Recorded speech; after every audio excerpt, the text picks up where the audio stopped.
ಭವಾನಂದನು ಮಠದಲ್ಲಿ ಕುಳಿತುಕೊಂಡು ಹರಿಗುಣಗಳನ್ನು ಗಾನ ಮಾಡುತ್ತಲಿದ್ದನು. ಆಗ ಧೀರಾನಂದನು ವಿಷಣ್ಣ ವದನನಾಗಿ ಅವನು ಇದ್ದಲ್ಲಿಗೆ ಬಂದನು. ಭವಾನಂದನು, ಏನು ಗೋಸಾಯಿಗಳು, ಮುಖವೇತಕ್ಕೆ ಭಾರವಾಗಿದೆ ಎಂದನು. ಆಗ ಧೀರಾನಂದನು, ಏನೋ ಗದ್ದಲವಾದ ಹಾಗಿದೆ. ನಿನ್ನೆ ವಿಚಾರವಾಗಿ ವೈಷ್ಣವ ಸಂತಾನರು ಕೆಂಪು ಉಡುಪಿನವರನ್ನು ನೋಡಿದರು. ಅವರು ದಸ್ತಗಿರಿ ಮಾಡುತ್ತಲಿದ್ದಾರೆ. ಸಂತಾನರನೇಕರು ಕಾವಿ ಶಾಟಿಗಳನ್ನು ಬಿಟ್ಟರು. ಸತ್ಯಾನಂದ ಪ್ರಭುಗಳೊಬ್ಬರು ಮಾತ್ರ ಗೈರಿಕ ಉಡುಪನ್ನು ಬಿಡದೆ ನಗರಾಭಿಮುಖವಾಗಿ ಹೋಗುತ್ತಲಿದ್ದರು. ಮುಸಲ್ಮಾನರ ಕೈಗೆ ಸಿಕ್ಕಿದರೇನೋ ಹೇಳಲಾರೆನೋ.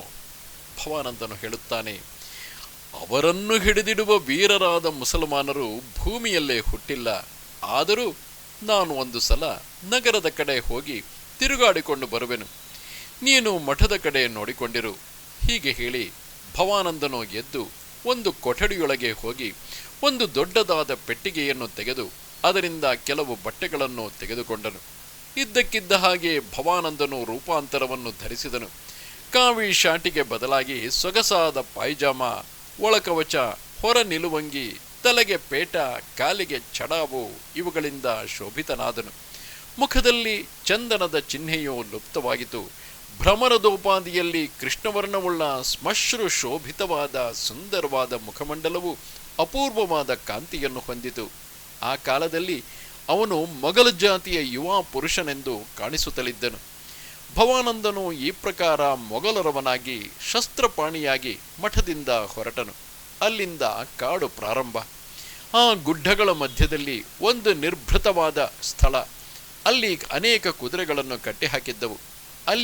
ಇಲ್ಲಿಯೇ ಮಠವಾಸಿಗಳ ಅಶ್ವಶಾಲೆ.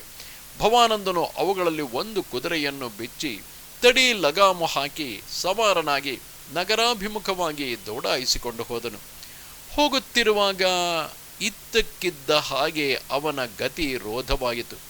ಮಾರ್ಗದ ಒಂದು ಕಡೆಯಲ್ಲಿ ಕಲನಾದಿನಿಯಾದ ತರಂಗಿಣಿಯ ಕೂಲದಲ್ಲಿ ಗಗನದಿಂದ ಬಿದ್ದ ನಕ್ಷತ್ರದ ಹಾಗೆ, ಕಾದಂಬಿನಿ ಚ್ಯುತ ವಿದ್ಯುತ್ತಿನ ಹಾಗೆ ಪ್ರದೀಪ್ತವಾದ ಸ್ತ್ರೀಮೂರ್ತಿಯು ಮಲಗಿರುವುದನ್ನು ನೋಡಿದರೆ ಜೀವಿತವಾಗಿರುವ ಲಕ್ಷಣಗಳೇನೂ ಕಾಣಬರಲಿಲ್ಲ.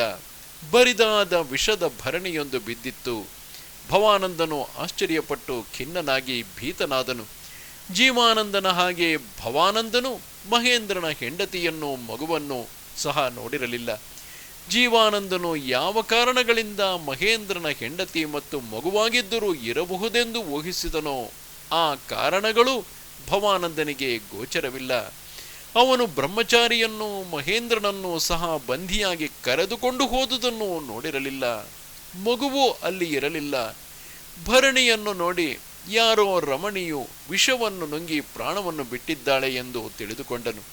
ಭವಾನಂದನು ಆ ಶವದ ಹತ್ತಿರ ಕುಳಿತುಕೊಂಡು ಅದರ ಕಪೋಲದ ಮೇಲೆ ಕೈಯಿಟ್ಟುಕೊಂಡು ಬಹಳ ಹೊತ್ತು ಯೋಚಿಸಿ, ಆನಂತರ ತಲೆಯ ಮೇಲೆ ಕಂಕುಳಲ್ಲಿ ಕೈಕಾಲುಗಳ ಮೇಲೆ ಕೈಯಿಟ್ಟು ಮುಟ್ಟಿ ನೋಡಿದನಲ್ಲದೆ ಅನೇಕ ಪ್ರಕಾರವಾಗಿ ಇತರರಿಗೆ ತಿಳಿಯದ ಪರೀಕ್ಷೆಯನ್ನು ಮಾಡಿದನು.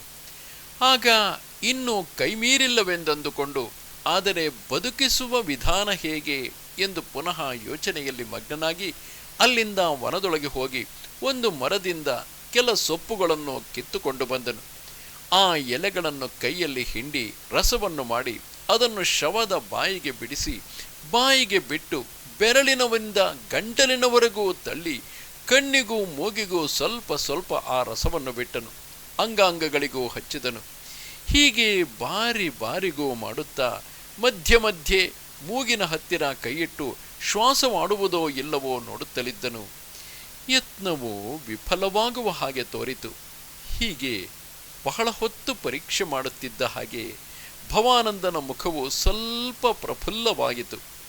ಬೆರಳಿಗೆ ನಿಶ್ವಾಸದ ಕ್ಷೀಣವಾದ ಪ್ರವಾಹವು ಸ್ವಲ್ಪ ಅನುಭವವಾಯಿತು. ಆಗ ಪುನಃ ಪತ್ರ ರಸವನ್ನು ಹಿಂಡಿ ಹಾಕುತ್ತಾ ಬಂದನು. ನಿಶ್ವಾಸವು ಬರುತ್ತಾ ಪ್ರಖರವಾಗುತ್ತಾ ಬಂತು. ಭವಾನಂದನು ಕೈಯಲ್ಲಿ ನಾಡಿಯನ್ನು ಹಿಡಿದು ನೋಡಿದನು. ನಾಡಿಯಲ್ಲಿ ಸ್ವಲ್ಪ ಗತಿಯು ಕಂಡಿತು. ಕಡೆಗೆ ಕ್ರಮವಾಗಿ ಪ್ರಥಮ ಪೂರ್ವ ಪ್ರಭಾತ ರಾಗವು ವಿಕಾಸವಾಗುವ ಹಾಗೆ ಪ್ರಭಾತ ಪದ್ಮದ ಪ್ರಥಮೋನ್ಮೇಷದೋಪಾದಿಯಲ್ಲಿ ಪ್ರಥಮ ಪ್ರೇಮಾನುಭವದ ಹಾಗೆ ಕಲ್ಯಾಣಿಯ ಕಣ್ಣುಗಳು ತೆರೆಯಲಾರಂಭವಾಯಿತು. ನೋಡಿ, ಭವಾನಂದನು ಅರ್ಧಜೀವಿತವಾದ ದೇಹವನ್ನು ಕುದುರೆಯ ಮೇಲೆ ಎತ್ತಿಟ್ಟು ತಾನು ಕುದುರೆಯ ಮೇಲೆ ಹತ್ತಿಕೊಂಡು ನಗರಕ್ಕೆ ಹೋದನು.